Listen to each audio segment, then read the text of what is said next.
नमस्कार बहनों, आज बहुत ही प्यारा सा एकादशी का गाना लेके आए हैं। इस गाने में सीता जी जो है लक्ष्मण जी को समझा रही हैं कि इस एकादशी के व्रत करने से क्या क्या होता है।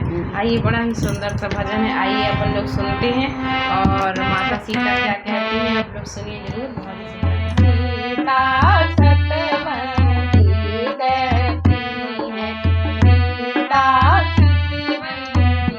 आज एकादशी व्रत है लक्ष्मण जी, आज एकादशी व्रत है लक्ष्मण जी, कहती है सीता सतवन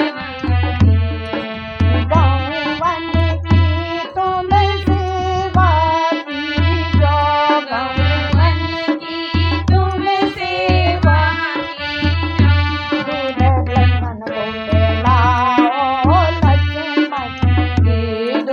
लक्ष्मण को पिलाओ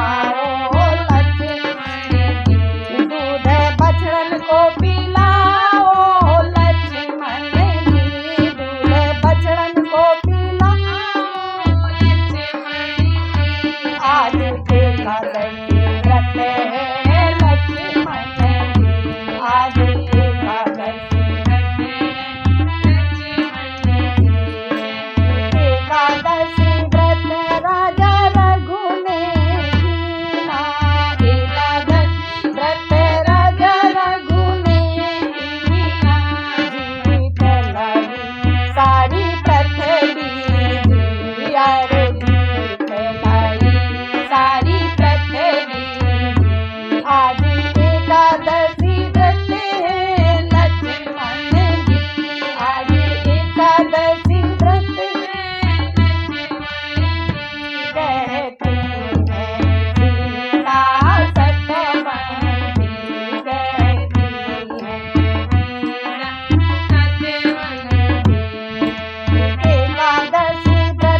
राजा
एकादशी लक्ष्मण हमने कीना, एकादशी व्रत लक्ष्मण हमने कीना।